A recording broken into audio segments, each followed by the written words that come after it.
આયુર્વેદમાં 6 દિવ્ય ઔષધિઓમાંની એક ઔષધિ બ્રાહ્મીની ગણાય છે। બ્રાહ્મીને તેના ગુણોને કારણે મહાઔષધિ પણ કહેવાય છે। આણંદના ઔષધિ અને સુગંધિત પાક સંશોધન કેન્દ્રમાં બ્રાહ્મીની નવી જાત વિકસાવવામાં આવી છે। નિષ્ણાતોનું માનવું છે કે બ્રાહ્મી ગુજરાતના મોટાભાગના વિસ્તારોમાં ઉગી શકે તેવી ઔષધિ છે અને નવી જાત વિકસાવવાથી ખેડૂતોને 4 ગણો ફાયદો થઈ શકે તેમ છે, કેમ કે 1 એકર દીઠ 2 ગણો વધારો થાય છે। ये जो प्लांट है, ये प्लांट हमारा नेचर में भी ग्रो होता है, लेकिन हम लोग सिलेक्शन प्रोसेस से इसको निकाला है, जिसका उपज 4 गुना ज़्यादा हो सकता है। अभी जो इनका जो वैरायटी यहाँ ग्रो होता है उससे ज़्यादा इससे ये 4 गुना ज़्यादा उपज देंगे।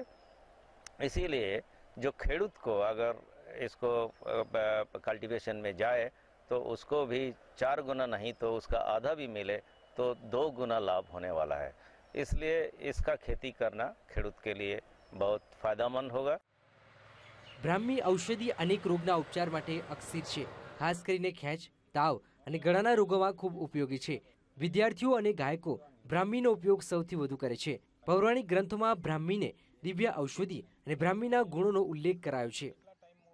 ખેંચ કહીએ છીએ એવા રોગોની અંદર બ્રાહ્મી ખૂબ જ ઉપયોગી છે।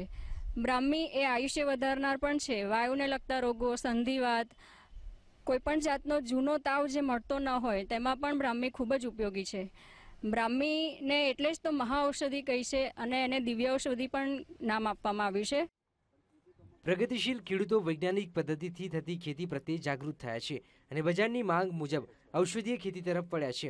ત્યારે બ્રાહ્મી ખેડૂતોને આર્થિક રીતે સદ્ધર થવા બીજો વિકલ્પ બની રહેશે। ભાવેશ પટેલ, વીટીવી, આણંદ।